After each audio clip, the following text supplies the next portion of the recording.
أهلا بيكم يا أصدقائي في سلسلة أدوار الجمال التاريخية، وضفنا الأرجنتيني الجنسية البولندي الأصل ميغويل ناشدورف، الذي كان ضمن صفوة لاعبي العالم طوال الأربعينيات والخمسينيات من القرن الماضي، والذي أمضى حياته المديدة في لعب الشطرنج، فمثل بولندا في 3 أولمبياد والأرجنتين في 11 أولمبياد، وفاز معهم ب4 ميداليات فضية و3 برونزية، كما فاز ب3 ميداليات ذهبية وميدالية فضية في الفردي. وشهرته الكبيرة جاءت من تفريعه الشهير تفريع ناشدورف في الدفاع الصقلي، التي ألفت فيها الكثير من الكتب التي تتحدث عن تفريعه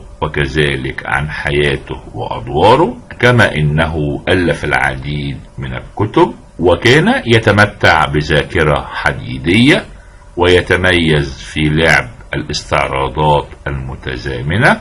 أما إنجازه الأكبر فهو في لعب الشطرنج بالاستدبار، فقد ضرب رقم 32 لاعبا في آن واحد الذي أحرزه أليخين وريتي ليسجل 38 لاعب، وصمد هذا الرقم لمدة 63 سنة حتى سنة 2011. أما الآن فالرقم القياسي للبلغاري تيمور جورجييف، وهو 48 لاعب وسجله في 2016. وناشدورف له دور شهير في أولمبياد 62 أمام بطل العالم الأمريكي فيشر، وعن دوره معه قال إن فيشر يفضل أن يدخل التاريخ وحيدا، إنني لم ألعب بأسلوبي أمام فيشر لأنه يلعب الشطرنج المثالي، والمثالي لا يوجد له أسلوب. أما عن الدور الذي يلعبه ناشدورف وعمره 19 سنة أمام البولندي جلوكسبرغ، فقد ألهب ناشدورف الجميع بنقلات ولا أروع، وفاز في دور قصير يمتلئ بالنقلات الرائعة. بدأت من هذا الموقف، فما هي نقلة ناشدورف؟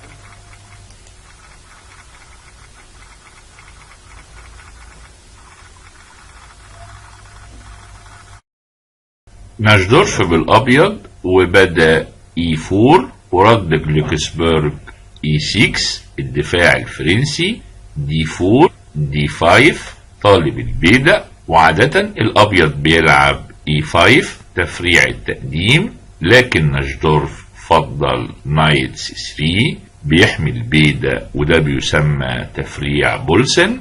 دي E4 نايت E4. وهنا الأسود له أكتر من نقلة، منهم البي 6 ويخرج الفيل عن طريق الفيونكة، أو السي 5 ويهاجم الوسط، لكن الأسود فضل نايت دي 7 ودخلنا في تفريع روبنشتاين. نايت اف 3 نايت اف 6 طالب الحصان، والأبيض بيحميه. بيشوب اي 7 وبيستعد للتبييت، والأبيض بيت.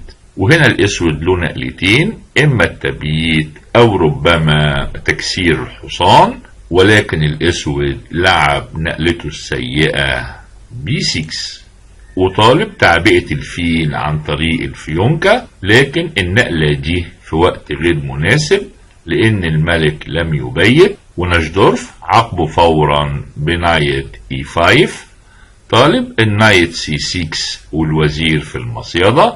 وهنا الأسود يستطيع إنقاذ الموقف في التكسير، وبعد الأخذ طالب الحصان أيضا بيقوم بالتكسير، والفيل بياخد طالب الرخ. وهنا الأسود بيكسر الوزيرين، والرخ ما زال مطلوب وبيذهب للبي 8، لكن الأبيض بياخد التفوق ببيشوب سي 6 تشيك، ولا يستطيع التغطية لوجود الرخ، والملك لابد أن يتحرك، والأبيض أفضل بالتأكيد.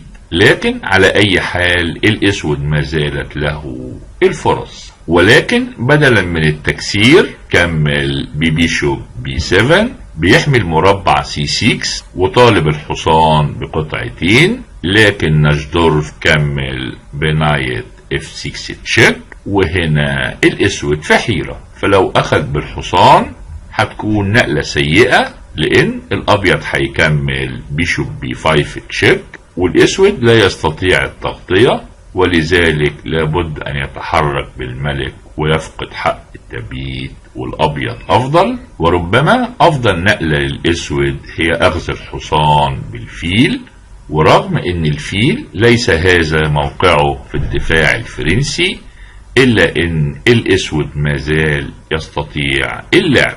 لكن الاسود ما اخدش بالفيل، انما اخد بالبيدق على اساس فتح العمود جي اللي هيحتل الرخ ويطلب البيدق جي 2 مع الفيل، لكن النقلة دي نقلة سيئة، وناشدورف بدأ العقاب فورا بنقلة درجة الصعوبة 6.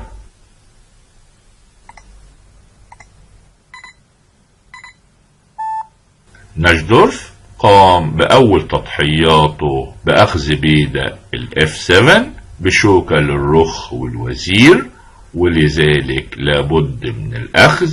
ومن هنا بدأ ناشدورف هجومه بكوين اتش 5 تشيك، والملك له 3 مربعات، لو ذهب للاف 8 او جي 7 هتكون نقلة كارثية، لان الابيض هيفوز فورا ببيشوب اتش 6 تشيك، ولابد من التراجع.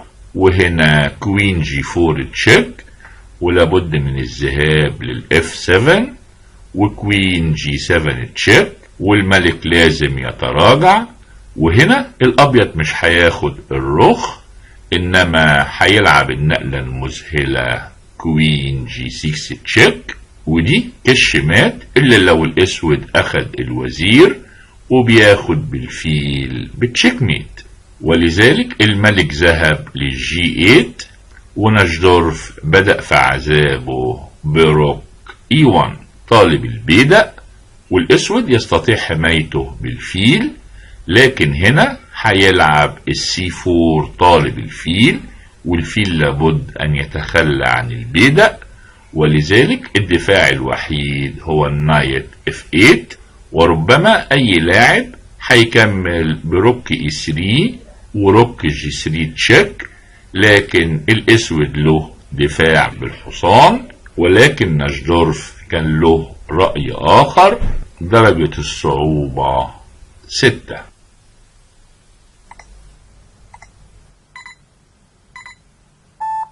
ناشدورف ضحى تضحيته التانية بالرخ. وقبل ما نكمل، الكمبيوتر اقترح النقلة المذهلة بيشوب اتش 6 على اساس الكوين جي 4 تشيك، ولكن ناشدورف يبدو ان خاف من النقلة كوين دي 5 طالب التكسير وطالب المات، لكن الكمبيوتر حل هذه المشكلة بطريقة رائعة بكوين جي 4 تشيك، ولابد من التغطية بالحصان. واذا الابيض ضحى بالفيل على اساس ان الاسود لو اخد هياخد بتشيك ميت، لكن الاسود عنده الرد بتضحية مضادة بكوين جي 2 تشيك، ودي كش مات الا لو الابيض اخد الوزير والفيل بياخد. وهنا الكمبيوتر لعب نقلته الرائعة بيشوب اتش 5 بينقذ الفيل وطالب يفوز بقطعة، والاسود لو نجا بالفيل هتجيء النقلة المذهلة كينج اتش 1 طالب الروك جي 1 تشيك، ولا يوجد دفاع كافي امام المات. لكن بالطبع ناشدورف لم يلعب هذه النقلة الكمبيوترية، وكمل بنقلته القوية روك اي 6 وبيضحي بالرخ، والاسود اخذ، وبكده اصبح الاسود متفوق بقطعتين الحصان والرخ. لكن ناشدورف واثق من الفوز وكمل بيشوب سي 4 طالب الحصان المربوط على الملك، وهنا الاسود في حيرة. فلو حمى بالوزير من الوتر هتكون نقلة سيئة، لان الابيض هيكمل بيشوب H6 طالب الكوين G4 تشيك والمات في الطريق. واذا حمى بالفيل هتكون ايضا نقلة سيئة، لان الابيض هيكمل ببيشوب H6 طالب الكوين G4 تشيك، وافضل دفاع هو البيشوب F8، لكن هنا هيلعب D5. فلو تراجع بالحصان طالب الوزير هيكمل باخذ الحصان طالب الرخ، ولابد من الاخذ، وهنا هتجي النقلة القاتلة D6 تشيك، والملك لو تحرك كوين F7 تشيك ميت. اذا ايضا لا يستطيع الحماية بالفيل، ولذلك حمى بالوزير. ورغم ان دي افضل نقلة الا ان لها بعض العيوب اللي اكتشفها نجدورف سريعا، ولعب بيشوب H6 طالب الكوين G4 والمات في الطريق. وكمبيوتر اكتشف ان افضل دفاع هو النقلة الغريبة روك D8. ورغم ان الابيض هيظل افضل الا ان الاسود مازال بخير. على اي حال الاسود لم يكتشف ايضا هذه النقلة الكمبيوترية، ولذلك كمل ببيشوب F8 طالب ياخد الفيل وينهي هجوم الابيض، اللي لو كمل بكوين G4 تشيك الملك هيذهب سعيدا للF7 وينعم بقطعتين زائدتين. لكن نجدورف زود في آلامه بروك E1 نقلة رائعة طالب الحصان. والاسود اكتشف ان لو اخذ الفيل الابيض هيفوز فورا باخذ الحصان طالب الوزير، وايضا طالب الروك E8 تشيك بكش مزدوجة والمات في النقلة القادمة. ولذلك الاسود لعب النقلة الوحيدة المتاحة بيشوب C8 وبيزود حماية الحصان، واصبح الاسود في موقف هائل، فله قطعتين زائدتين. ويظن ان نجدورف في طريقه للخسارة، لكن نجدورف لعب نقلة الدور الاولى درجة الصعوبة 8.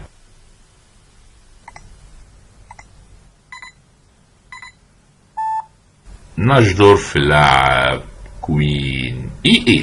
بكده بيربط الفيل على الرخ، وايضا بيربط الفيل على الملك، وطالب ياخد الحصان والدور انتهى.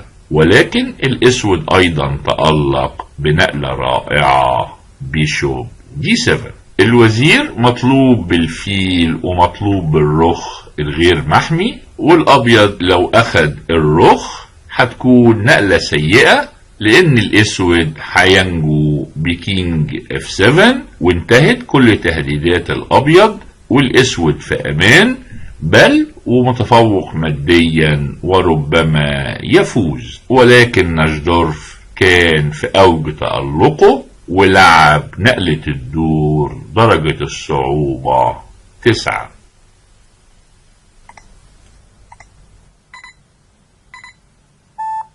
نجدورف ضحى تضحيته الثالثة بروك E6. بيضحي بالوزير، والاسود ليس امامه غير قبول الوزير، ونجدورف كمل في هدوء روك E8 تشيك وبيكشف كش بالفيل، والاسود مجبر على التغطية، والابيض اخده بتشيك ولابد من الاخذ، وبكده تخلى عن حماية الفيل والابيض اخده بتشيك ميت. الحقيقة دور رائع وجميل من نجدورف باربع تضحيات في خلال 10 نقلات اروع من بعضهم البعض، ولذلك فاز بجائزة الجمال الاولى، ودي كانت اول جائزة في سلسلة الجوائز الطويلة اللي حاز عليها في حياته المديدة. والى اللقاء في الفيديو القادم مع معجزة الشطرنج الكبرى بول مورفي واعجب مات في التاريخ. والى ان نلتقي، ما هي نقلة مورفي المذهلة؟ وإذا أعجبك هذا الفيديو من فضلك سجل إعجابك واشترك في القناة وشارك بتعليقاتك.